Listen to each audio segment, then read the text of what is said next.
Amazon जैसे OTT platform, Facebook, Twitter जैसे social media platform के लिए अब भारत ने गाइडलाइंस जारी कर दी है।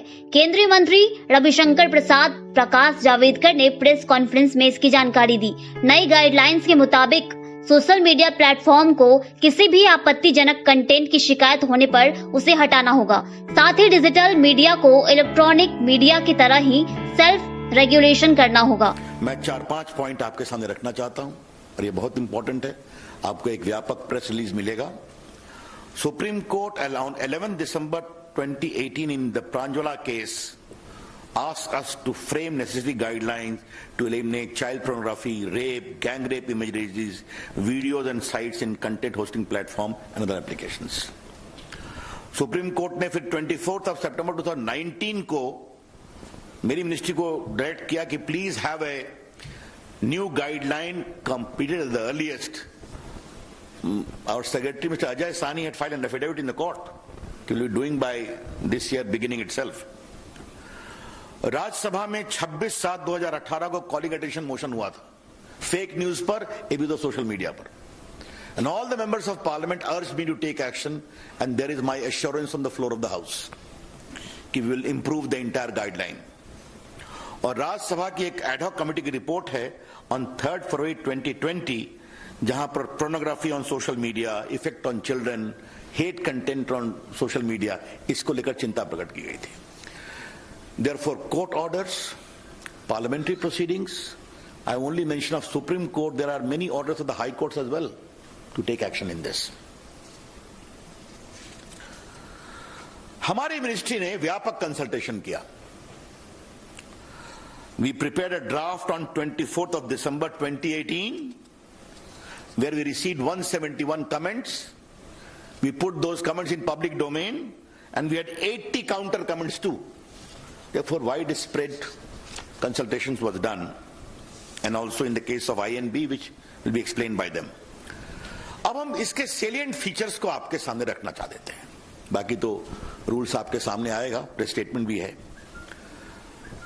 पहला है कि 2 कैटेगरी की है, एक है intermediary which can be a social media intermediary, और दूसरा है significant social media intermediary. Significant social media intermediary पर एडिशनल ऑब्लिगेशन है। There are additional obligations on a significant social media intermediary. We shall notify the users number for a significant social media intermediary very soon. Who will be those? पहला है कि आपको एक grievance redressal mechanism रखना पड़ेगा, और इस grievance officer का नाम भी आपको रखना पड़ेगा, who shall register the grievance within 24 hours and disposal in 15 days. Second, if there are complaints against the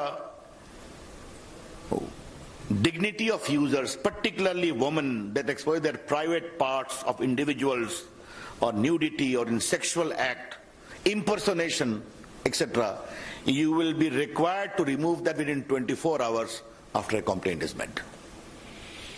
This particular provision is designed to respect the dignity of the women of India and anyone else. It's very clear. उसके बाद मैंने बता दिया आपको कि 2 प्रकार के social media होंगे। तो जो सिग्निफिकेंट सोशल मीडिया होगा उनको 3 काम करना पड़ेगा। पहला, you will have to have a chief compliance officer resident in India responsible for ensuring compliance of the acts and the rules. Second, a nodal contact person resident in India for having 24/7 coordination with the law enforcement agencies. तो पहला हो गया chief compliance officer, दूसरा हो गया nodal contact person, तीसरा है appoint a resident grievance officer who shall perform the grievance redressal mechanism as I indicated. And next is you must publish a monthly compliance report कि आपके पास कितने complaints आए, आपने उन पर क्या कार्रवाई किया और क्या रिड्रेसल किया. Therefore, just to concretize, we are empowering the ordinary users of social media and other intermediaries You must have a robust grievance redressal mechanism, instituting the complaint within 24 hours, redressal within 15 days. You must have a chief compliance officer for significant social media. You must have a nodal contact person.